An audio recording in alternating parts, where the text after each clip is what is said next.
Yang kita tabung 1.000, 2.000 ini, ya, begitu terkumpul, sesuka-sukanya mereka gunakan. Ya.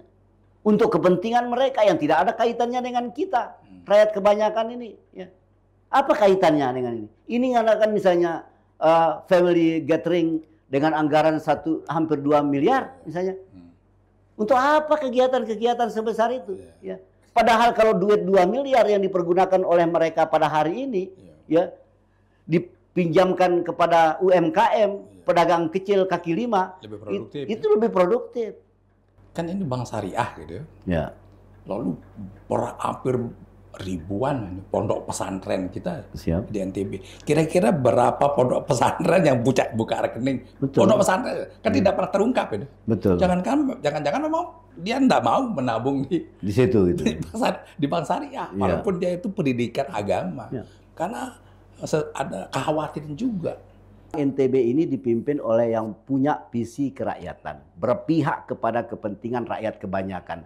Karena apa? Bank NTB ini, ya, tempat menabungnya pedagang pasar, tukang ojek, pedagang kaki lima, ASN, ya, nabung di situ. Orang-orang kecil, ya, yang menabung. Tetapi kok kemudian kita kaget kalau kemudian uang yang dihimpun dari rakyat kecil di dalam pasar di pinggir-pinggir jalan ini, ya, oleh pegawai-pegawai kecil rendahan ini, kemudian diperpinjamkan kepada pengusaha-pengusaha besar dalam jumlah yang tidak rasional, ya. Bahwa Bank NTB ini harus diketahui tingkat kesehatannya oleh rakyat di NTB ini pada khususnya, karena kita adalah pemegang-pemegang saham yang menyimpan uang di situ gitu kan. Perbankan kira-kira mengambil peran apa di sana? Banyak, ya, yang perlu mereka lakukan. Ada banyak orang yang membutuhkan ini kan. Nah, sehingga mungkin perlu evaluasi besar-besaran, ya, terhadap Bank NTB ini, baik manajemennya, ya, baik kemudian visi misinya kita segarkan kembali bahwa visi misi Bank NTB itu tidak seperti bank umum lainnya, tetapi dia punya, ya, titipan di pundak Bank NTB itu adalah bagaimana berkontribusi untuk mengentaskan kemiskinan, mensejahterakan rakyat di Provinsi Nusa Tenggara Barat. Assalamualaikum warahmatullahi wabarakatuh. Waalaikumsalam warahmatullahi wabarakatuh. Salam sejahtera untuk kita sekalian, salam sehat. Kembali lagi malam hari ini dalam podcast Asik bersama Profesor Zainal Asikin. Malam hari ini kembali kita kedatangan seorang aktivis, ya, di NTB, yaitu Bung Dr. Nurdin Ragabarani SHMH. Selamat malam. Selamat malam, Prof. Sehat ya. Alhamdulillah. Datang kedua kali untuk berbincang-bincang. Bincang-bincang kita malam hari ini, Pak Nurdin, berkenaan dengan Bank NTB Syariah yang ada gonjang-ganjing beberapa hari ini atau 2 hari terakhir ini, berkenaan dengan pengunduran diri dari direktur, yaitu Pak Kukuh Raharjo, yang tentunya di masyarakat timbul pertanyaan kenapa harus mundur di akhir tahun, ya, sebelum ada pertanggungjawaban terhadap kinerja seorang direktur di akhir tahun. Dan tentu banyak lagi pertanyaan-pertanyaan. Oleh karena itu kita coba mengulik, berdiskusi hal-hal tersebut. Kita mulai dari pandangan Bang Nurdin, ya, mengenai pengunduran diri dari Direktur Bank NTB Syariah ini. Apakah tepat waktunya? Atau ada pandangan lain bahwa ini ada masalah sebenarnya? Menurut Bang Nurdin gimana? Baik, terima kasih, Prof. Assalamualaikum warahmatullahi wabarakatuh. Senang sekali rasanya malam ini mendapat undangan dari Profesor Dr. Haji Zainal Asikin untuk hadir di podcast beliau, ya, terkait dengan apa yang beliau sebut, ya, sebagai gonjang-ganjing Bank NTB. Ya. Saya cukup lama mengamati Bank NTB, Prof, ya. Sejak saya masih menjadi pimpinan DPR di Sumbawa, terus kemudian berlanjut ketika saya menjadi anggota DPRD di Provinsi Nusa Tenggara Barat. Saya berharap Bank NTB ini sesuai dengan latar belakang dan maksud pendiriannya agar berkontribusi dalam hal-hal pembangunan daerah. Nah, sehingga dalam kondisi apapun, Bank NTB harus lebih fokus mengutamakan ya kegiatannya dalam rangka mengambil peran ya mengentaskan kemiskinan, meningkatkan kesejahteraan rakyat NTB. Nah, apa yang kita saksikan pada hari ini ya seperti yang kita baca di media, terus kemudian data-data yang disajikan baik oleh hasil pemeriksaan BPK, hasil pemeriksaan auditor internal ya yang menunjukkan beberapa kejanggalan-kejanggalan dan itu tersebar luas di masyarakat. Nah, disusul dengan pengunduran diri direktur utama, walaupun kemudian ada alasan yang disebutkan bahwa beliau terpilih dalam RUPS Bank Muamalat itu. Nah, saya pikir hal-hal yang terjadi di Bank NTB perlu mendapat penyelesaian sehingga tidak beredar isu spekulasi-spekulasi di masyarakat luas yang akan berimbas pada citra Bank NTB, kepercayaan nasabah dan lain-lain ya, yang saya pikir tentu akan merugikan Bank NTB. Nah, oleh karena itu ya tidak masalah kalau kemudian Pak Kukuh memilih Bank Muamalat, tetapi harus kemudian menyelesaikan seluruh yang menjadi kewajiban dan tanggung jawabnya terhadap Bank NTB hingga RUPS dilaksanakan. Kira-kira seperti itu, Prof.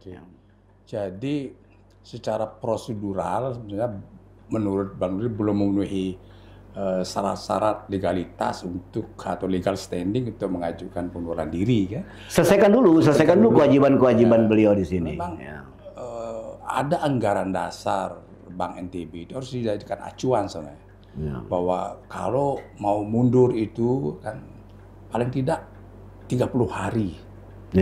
Sebelum tidak oleh serta-merta ya mendadak gitu. Mendadak harus 30 hari untuk menyelesaikan tugas-tugasnya baru mengajukan pengunduran diri. Karena kalau sekarang mengajukan pengunduran diri lalu seorang direktur masih menjabat direktur sekarang, dia terpilih di direktur lain, bank lain, maka ada kekhawatiran data bank yang lama tempat bekerja itu dia akan bocor karena dia masih menjadi direktur kepada bank yang baru tempatnya. Maka harus dituntaskan dulu pertanggungjawabannya di bank yang lama supaya dia tidak bawa sesuatu yang masih menggantung pada dirinya. Sehingga seperti kata Bang Nurdin tadi bahwa harus dituntaskan gitu ya. Dituntaskan pertanggungjawabannya. Ini harapan kita seperti itu supaya dituntaskan dulu. Kalau begitu, apakah PJ Gubernur akan serta-merta atau mempending pengunduran diri itu? Atau serta-merta mengabulkan atau serta-merta menolak saja dulu? Menurut pandangan Bang Nurdin. Kalau saya sih mekanisme-mekanisme yang diatur dalam anggaran dasar anggaran rumah tangga sebagaimana yang kita sepakati ya dalam rangka menjaga Bank NTB itu, saya pikir Pak PJ mesti berpikir ya agar seluruh tanggung jawab direktur utama itu dapat diselesaikan terlebih dahulu, baru kemudian diberikan izin pemberhentian kah atau apalah namanya ya, sehingga seluruh yang dikhawatirkan oleh masyarakat ini, seluruh isu-isu yang berkembang itu tidak menyebar luas di masyarakat. Karena ini dampaknya yang paling kita takutkan ini kalau kemudian publik tidak percaya, terlebih lagi nasabah khawatir, itu kan bisa terjadi ras ya, di Bank NTB. Nah, dan untuk mengembalikan kepercayaan publik apabila sudah terjadi hal seperti itu, ini sesuatu yang sulit, Prof. Ya. Ini yang kita jaga selama harus ini. mencegah ras itu ya. Harus kita cegah. Ras Ya. itu sih, mencegah ketidakpercayaan Publik, ya. terhadap Bank NTB. Kok direktur pergi kan gitu ya.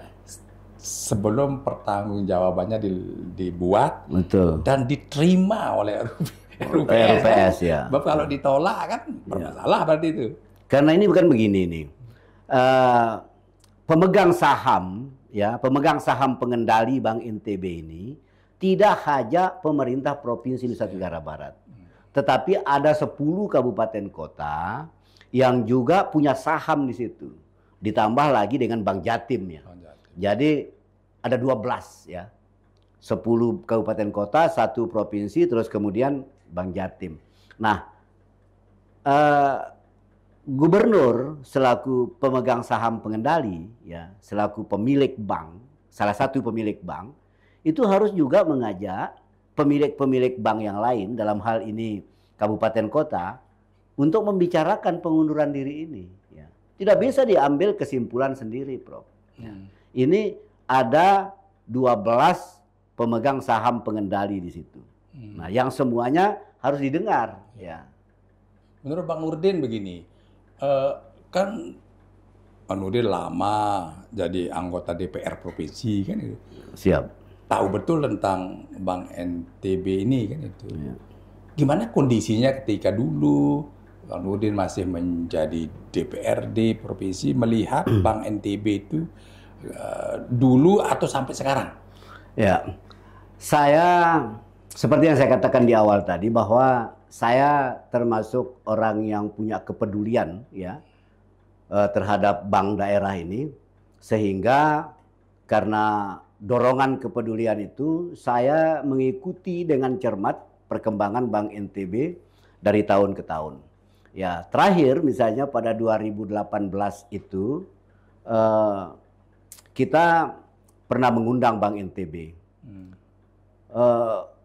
Modal intinya pada saat itu mungkin masih 1,4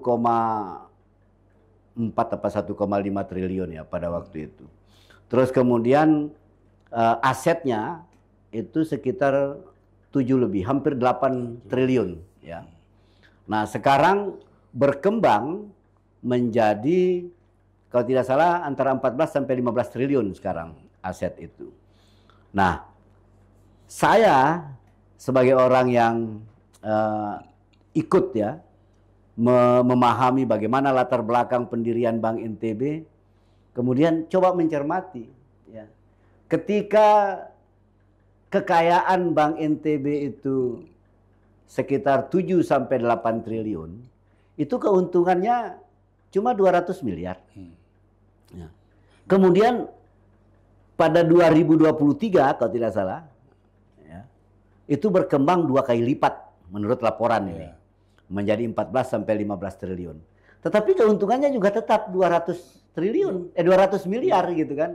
Lebih sedikit lah. Ya. Tidak linier ya peningkatan keuntungan itu dengan penumpukan aset yang mencapai 2 kali lipat itu. Nah, logika saya kemana itu gitu kan?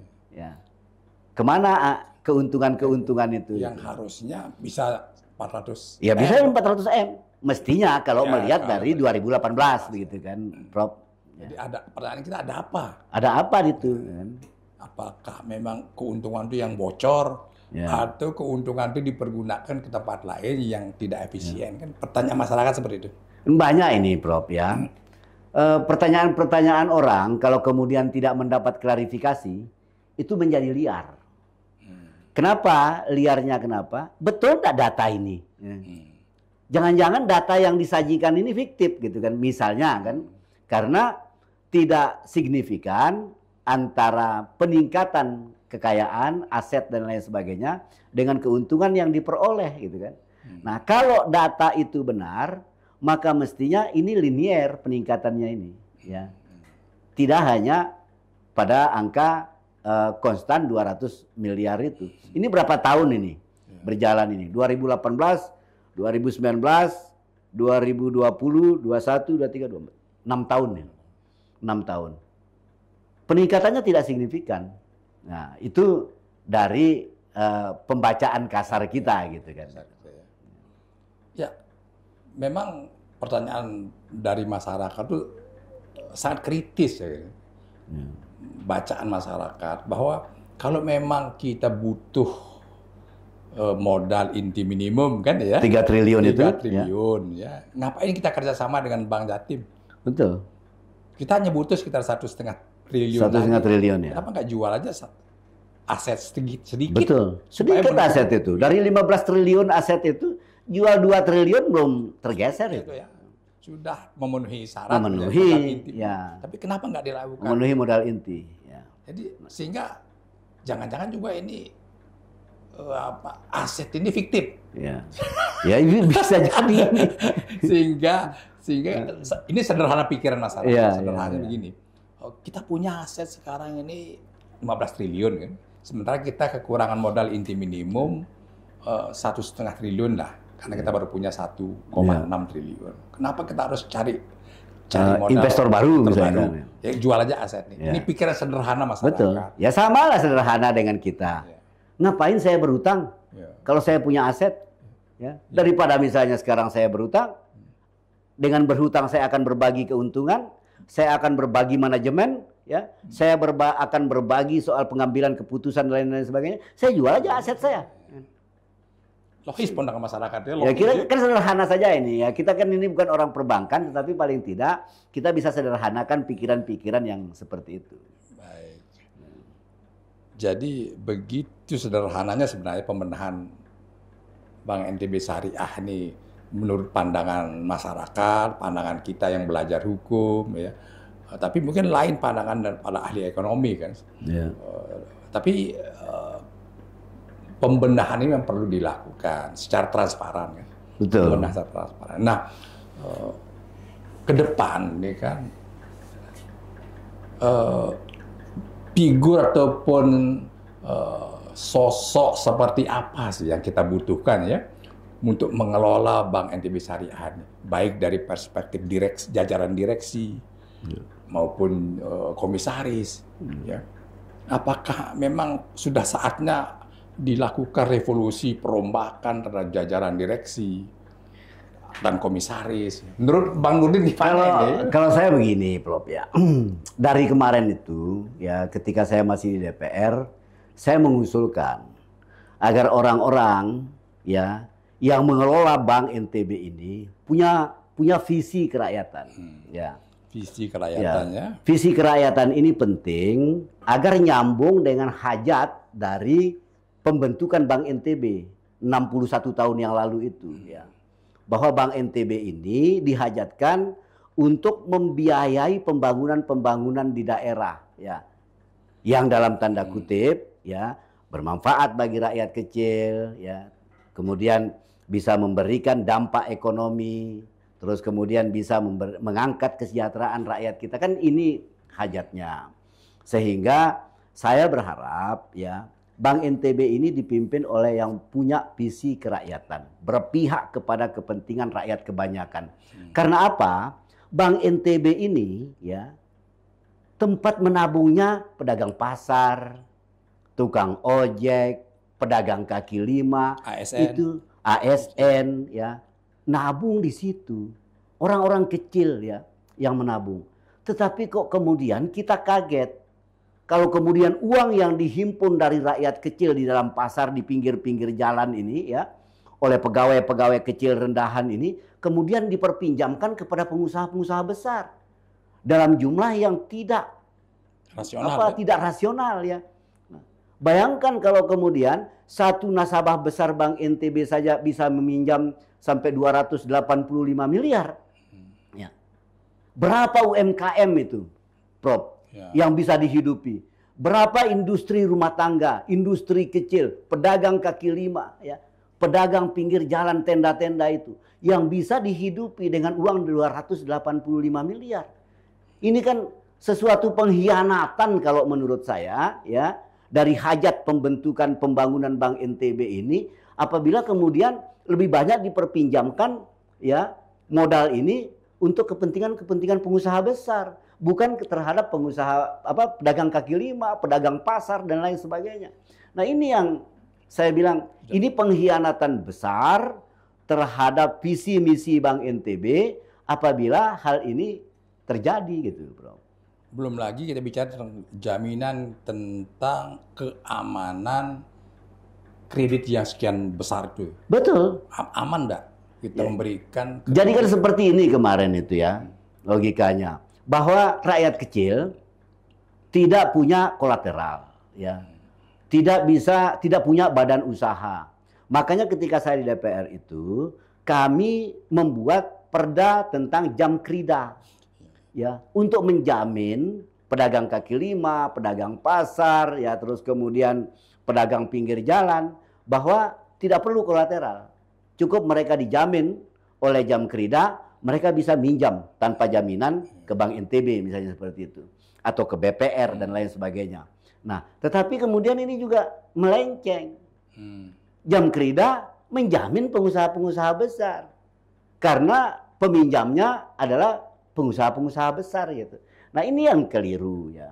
Sehingga saya pikir seluruh direksi, manajemen, terus kemudian Dewan Komisaris harus berpikir ulang ya. Kalau mereka ingin tetap di situ, harus mengikuti keberpihakan kepada maksud hajat pendirian Bank NTB. Kalau tidak, itu harus diganti total. Ya. Karena tidak ada keberpihakan, kita lihat. Sepertinya memang Bank NTB ini tidak ada yang ngawasi, sepertinya. Karena apa? Secara internal juga dia tidak punya organisasi tenaga kerja. Nggak punya. Nggak punya ya? Nggak punya. Di perusahaan-perusahaan lain punya organisasi buruh, punya serikat pekerja. Itu undang-undang tenaga kerja kan wajib itu. Iya. Tapi ini tidak ada sehingga hak-hak para karyawan, hak-hak tenaga kerja itu terabaikan. Kesannya begitu. Jadi tenaga kerja banyak yang mengeluh, Pak, kami ini nggak pernah naik gaji. Seperti itu. Kami mau kemana ini? Mau curhat katanya kan? Iya. Kami nggak bisa karena nggak punya organisasi. Beda dengan perusahaan-perusahaan lain, dia punya organisasi. Kami nggak dibolehkan berorganisasi. Ini luar biasa ini. Nggak dibolehkan. Ada pengecualian ya? Iya.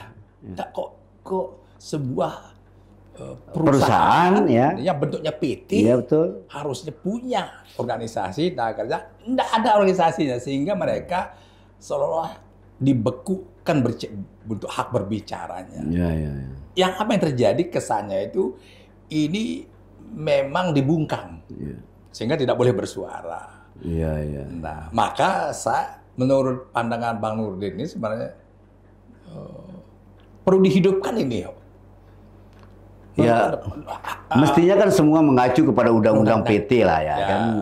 Karena ini kan bentuknya perseroan terbatas, ya mengikuti aturan-aturan itu tanpa pengecualian gitu.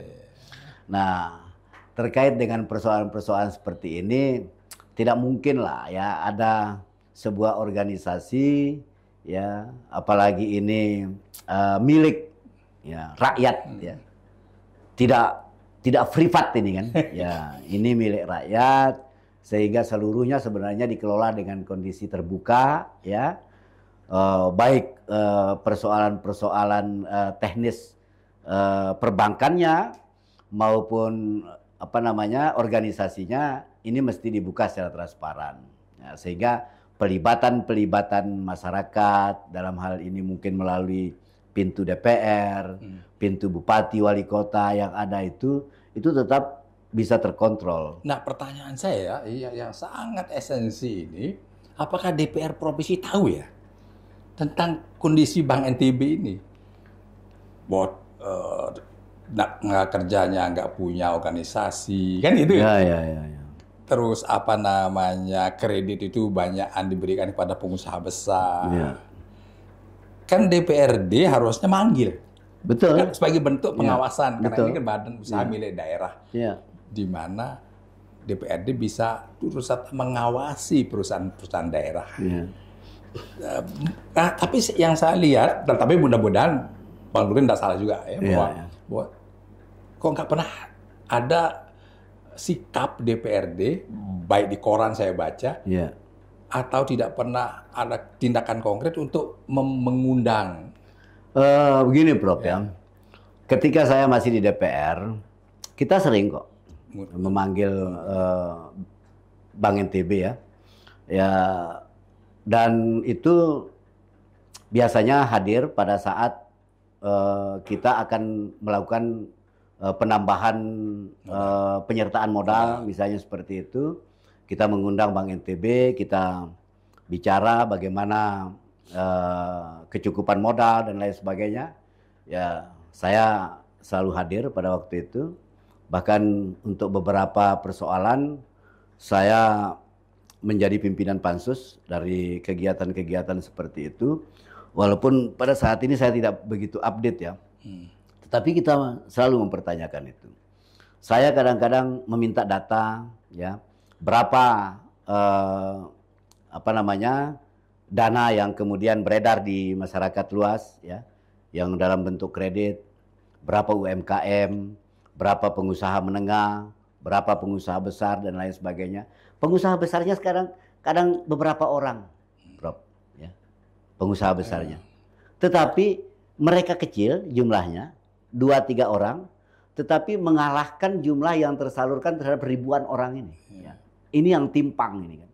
Nah, jadi pengusaha besarnya mendapat porsi yang sangat besar dari uang yang ada di kredit itu, terus kemudian pengusaha kecil pengusaha kaki lima dan lain sebagainya ini sangat kecil gitu. Memperoleh bantuan, memperoleh kredit ini. Nah, itu yang kemudian saya minta pada saat itu dibalik porsinya. Boleh kita memberikan kredit kepada pengusaha besar, tetapi jangan melampaui jumlah yang diberikan kepada orang-orang kecil ini, karena itulah hajat pokoknya gitu. Saya sebenarnya kan bermimpi begini, Bro, ya, bahwa Bank NTB ini selaku bank daerah itu bisa mencontoh seperti Grameen Bank misalnya di Bangladesh itu, ya, yang dikembangkan oleh Profesor Yunus itu, ya, yang kemudian mendapat Nobel ya, dan tidak ada halangan sebenarnya bagi kita untuk mengembangkan model-model itu. Model Grameen Bank yang ada di Bangladesh itu sudah diadopsi oleh 130 negara, Bro. Dan itu semua berhasil, ya. Dia berkontribusi untuk mengangkat kesejahteraan rakyat miskin, ya. Ini kan hajat pembangunan Bank NTB juga, ya. Bahwa kita ingin berkontribusi melalui perbankan untuk mengentaskan kemiskinan, kan begitu.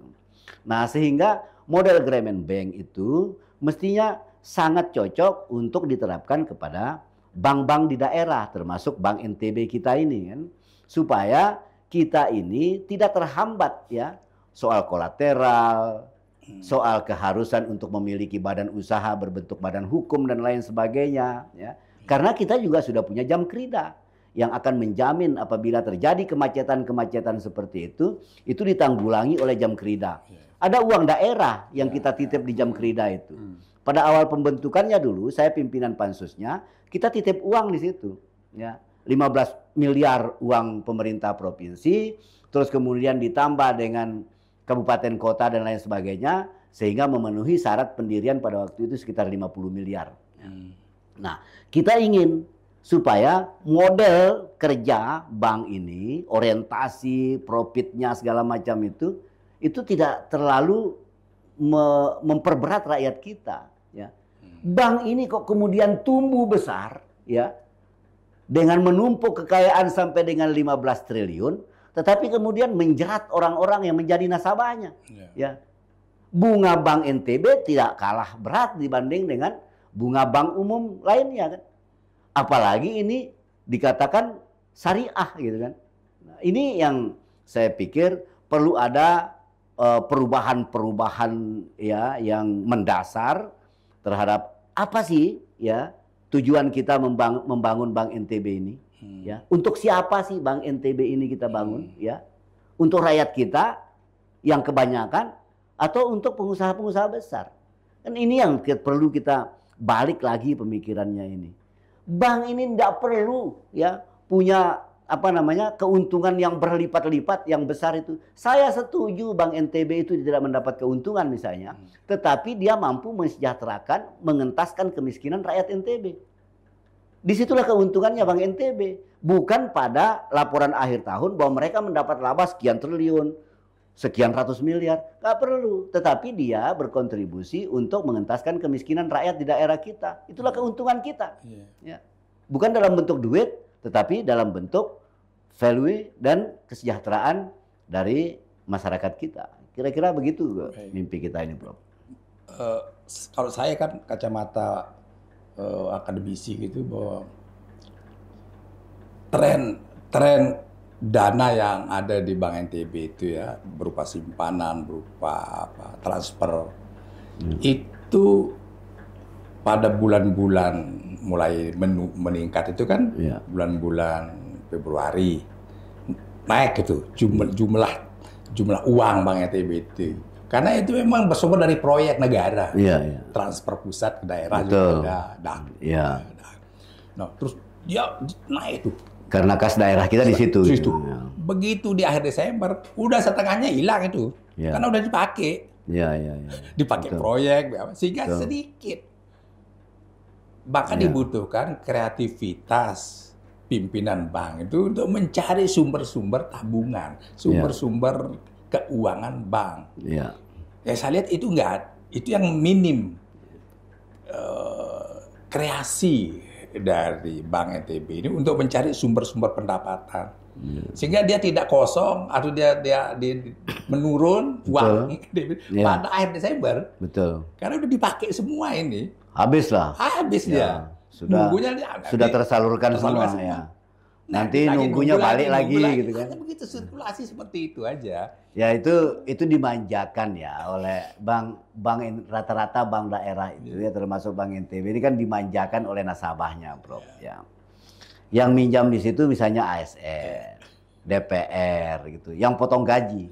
Yang saya pikir ya tidak ada alasan untuk rugi. Ya. Karena toh misalnya pada awal bulan mereka pasti potong gajinya itu. Nah, sehingga kalau saya lihat untuk membuat dia kreatif dan lain sebagainya itu sulit ya.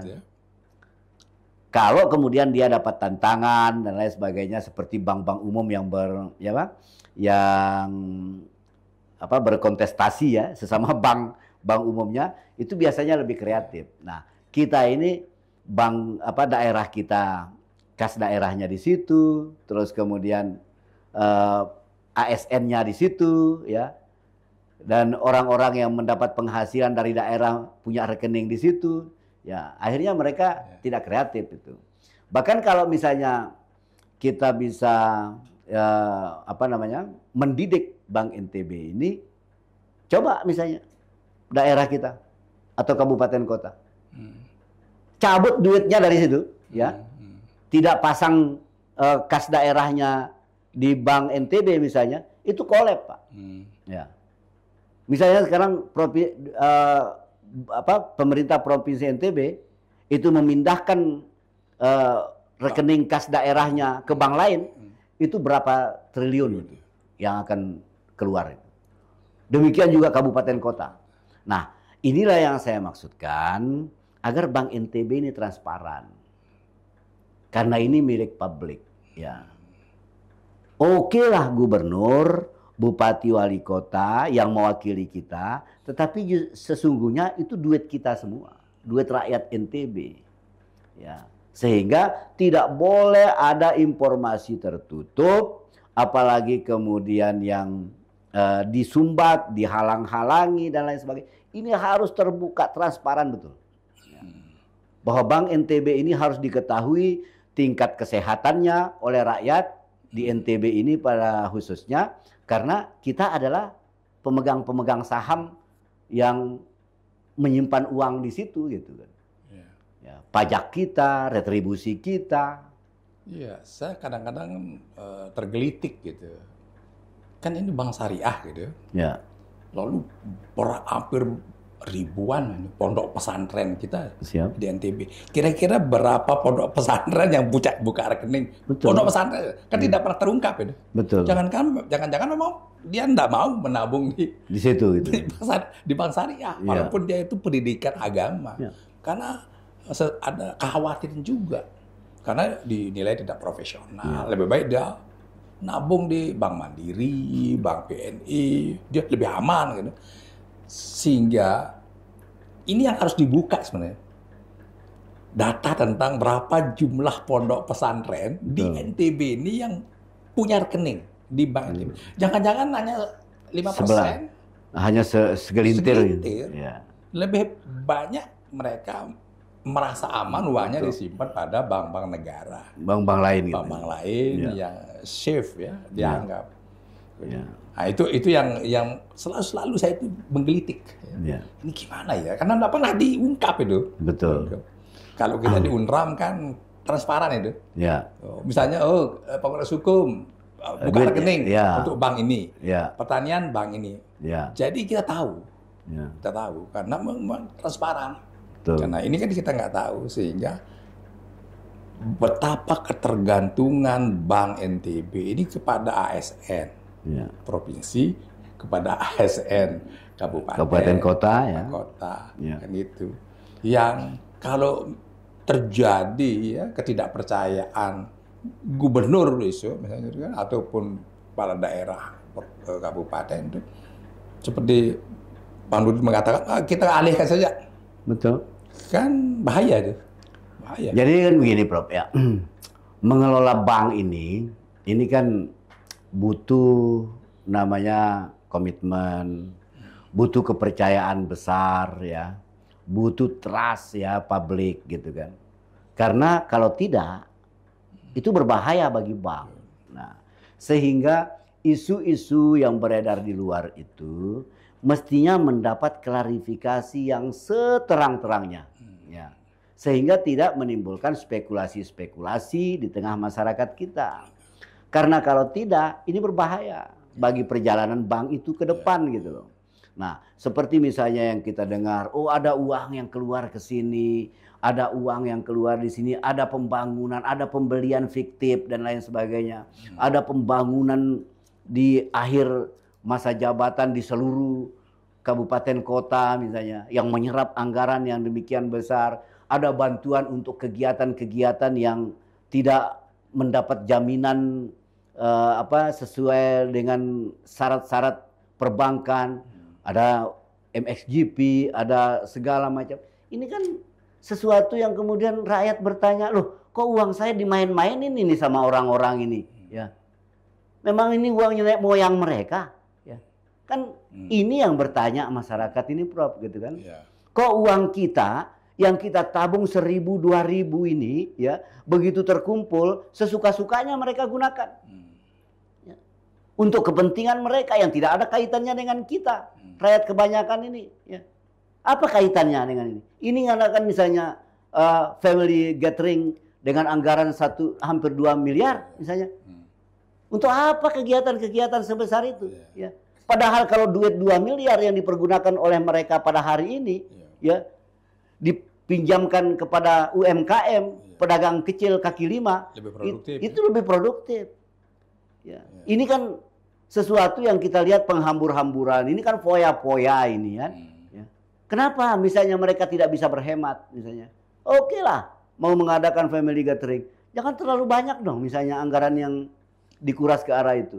Nah ini persoalan-persoalan ini Prof. Ini bisa menimbulkan ya guncangan-guncangan di tengah masyarakat kita. Kok uang saya dihambur-hamburkan oleh pengelola seperti ini ya.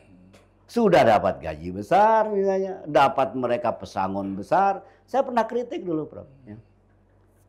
Pesangon mereka miliaran ini kan. Ya.